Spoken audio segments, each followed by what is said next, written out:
नमस्कार दोस्तों। इस वीडियो में हम करंट अफेयर से जुड़े कुछ महत्वपूर्ण सुर्खियों की चर्चा करेंगे। हम देखेंगे कि ये सुर्खियां क्यों चर्चा में है, इन्हें किसने प्रस्तुत किया और इनके पीछे के कारण और उद्देश्य क्या है। इसके साथ ही हम इन सुर्खियों के जिन आयामों पर आयोग द्वारा क्वेश्चन किया जाता है उन्हें भी ध्यान से देखेंगे। तो चलिए शुरुआत करते हैं। आज का जो हमारा पहला तथ्य है, हमने सम्मेलन और समारोह से लिया हुआ है। आज है 28 अगस्त। अब सम्मेलन समारोह का पहला क्वेश्चन, ब्रिक्स शिखर सम्मेलन का आयोजन कहाँ पे हुआ? तो ब्रिक्स शिखर सम्मेलन का आयोजन कहाँ पे हुआ, इसका आयोजन कब हुआ और ये आयोजन या इस बार का सम्मेलन कौन सा सत्र था, इस बार का विषय क्या रहा, भारत की तरफ से इसमें कौन पार्टिसिपेट किया, इस बार क्या कोई नया देश इसमें जुड़ा और इसकी पहली बैठक, इसके जो स्टैटिक पार्ट है इसका नामकरण कब हुआ। तो इन सभी आयाम पर चर्चा करेंगे। हम देखते हैं ब्रिक्स शिखर सम्मेलन का आयोजन कब हुआ। तो अभी हाल ही में 22 से 24 अगस्त 2023 को कहाँ पे किया गया? तो इसका आयोजन दक्षिण अफ्रीका के जोहान्सबर्ग, जो कि अभी चंद्रयान 3 के लैंडिंग के समय जब हमारे पीएम जी संबोधन किए तो उस टाइम वो दक्षिण अफ्रीका के जोहान्सबर्ग में ही उपस्थित थे। इस बार कौन सा सत्र है ब्रिक्स शिखर सम्मेलन का? इस बार का 15वां सत्र है। इस बार का विषय क्या है? तो इस बार का विषय ब्रिक्स और अफ्रीका। ब्रिक्स और अफ्रीका का मतलब ये हुआ, ब्रिक्स के जितने कंट्री हैं अफ्रीका को ज़्यादा औपचारिक तरीके से, मतलब इस बार का जो विषय रहा ना, ब्रिक्स और अफ्रीका के इर्द गिर्द घूमता रहा। जैसे अफ्रीका के पारस्परिक रूप से त्वरित विकास, धारणीय विकास और समावेशी बहुपक्षवाद के लिए साझेदारी। मतलब ब्रिक्स के जो देश हैं अफ्रीका में अपने व्यापार को, अपने इंडस्ट्रियल को किस तरीके से वहाँ पे बढ़ा सकते हैं, ये सभी विषय पे चर्चा हुआ। जैसे एक एग्जाम्पल के तौर पे, जैसे वेस्टर्न कंट्री है वो अपना एशिया को अपना मार्केट बनाई और एशिया में अपने इंडस्ट्रियल को फैलाई। इसी तरह के एशिया के जो ब्रिक्स के कंट्री हैं, जो इकोनॉमिक दृष्टि से बड़े कंट्री हैं, ये अपना व्यापार अफ्रीका में बढ़ाना चाहते हैं। इसलिए ऐसा विषय चूज किया जिसके उपलक्ष्य में इन पे विशेष ध्यान दिया गया। ठीक है, अब बात करते हैं भारत की तरफ से इसमें कौन पार्टिसिपेट किया। भारत की तरफ से इसमें पीएम नरेंद्र मोदी जी उसमें पार्टिसिपेट किए और पीएम नरेंद्र मोदी का तीसरी बार दक्षिण अफ्रीका की यात्रा पे गए हुए हैं। ब्रिक्स का नामकरण कब हुआ? इसका नाम सबसे पहले तो पहले ब्रिक्स नहीं था, इसमें कुल 4 ही देश थे, ब्राजील, रूस, इंडिया और चाइना। तो उस समय 2001 में ब्रिटिश अर्थशास्त्री जिम ओ नील ने ब्रिक का शब्द गढ़ा था और इसकी पहली बैठक 2009 में रूस के एकातेरिनबर्ग में हुआ था। लेकिन अब बात आती साउथ अफ्रीका, जहाँ पे इस बार आयोजन हुआ इसमें जब कब जुड़ा? तो इसमें 2010 में जुड़ा और 2023 के बाद 2011 में पहली बार जब इसका बैठक हुआ तो चीन के सान्या शहर में हुआ, जब इसमें ब्रिक्स के 5 देश हो गए थे। इस बार इसमें 6 देश नए जुड़े गए 2023 के 6 देश, जो कि काफ़ी इंपॉर्टेंट है। कौन कौन देश? मिस्र, ईरान, सऊदी अरब, संयुक्त अरब अमीरात यूएई, इथियोपिया और अर्जेंटीना।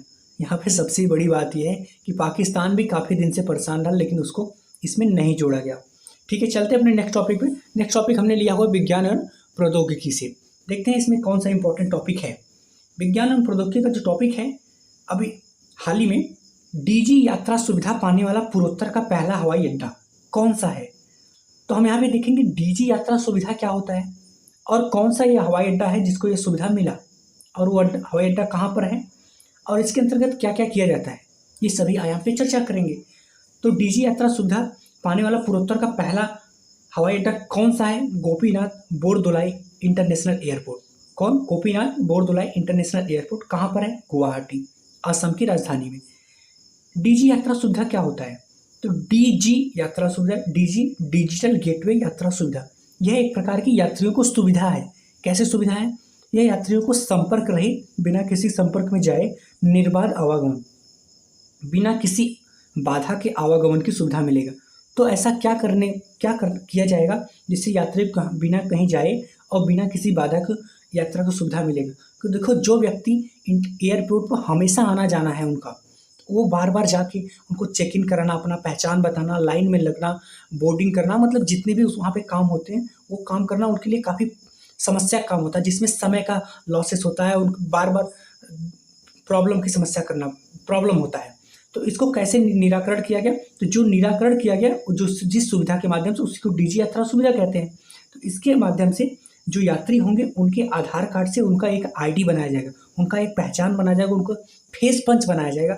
और फेस पंच डीजी यात्रा एक ऐप होगा, जिस ऐप पे उनका पहचान उनकी आधार कार्ड के माध्यम से उसका पहचान बना दिया जाएगा, जिससे क्या होगा कि चेक इन करने में उनके केवल फेस पंच कर देंगे, वो गेट ऑटोमेटिक खुल जाएगा, बिना किसी मैनुअल के, बिना किसी पर्सन के। बोर्डिंग और अन्य प्रक्रिया, जितनी भी प्रक्रिया होती हैं वो करने में उनका आसानी होगा। इसकी डीजी यात्रा सुविधा का उपयोग करने से वहाँ पे समय का बचत होगा, प्रयास की बचत होगा, और इसके साथ साथ सुरक्षा में भी सुधार होगा। ठीक है, इस बार लक्ष्य क्या रखा गया? तो डीजी यात्रा सुविधा का लक्ष्य ये है, इस बार का जो सरकार का लक्ष्य है कि देश के सभी इंटरनेशनल एयरपोर्ट पे या सभी हवाई अड्डों पे इस सुविधा का विकास किया जाएगा। लेकिन ये अभी विकास के अधीन है, तो पूर्वोत्तर का यह पहला हवाई अड्डा है, तो अभी धीरे धीरे सभी हवाई अड्डों पे विकास किया जाएगा। चलते अपने नेक्स्ट टॉपिक पे। नेक्स्ट टॉपिक हमने लिया हुआ दिवस से। किससे? दिवस से। देखते हैं कि दिवस में कैसे इंपॉर्टेंट टॉपिक है ना। अभी हाल ही में विश्व जल सप्ताह मनाया गया। विश्व जल सप्ताह कब मनाया जाता है, यह किसके द्वारा मनाया जाता है, और यह इस बार कहाँ मनाया गया, इस बार का इसका थीम क्या हुआ, और विश्व जल सप्ताह की शुरुआत कब हुआ, और विश्व जल दिवस कब मनाया जाता है।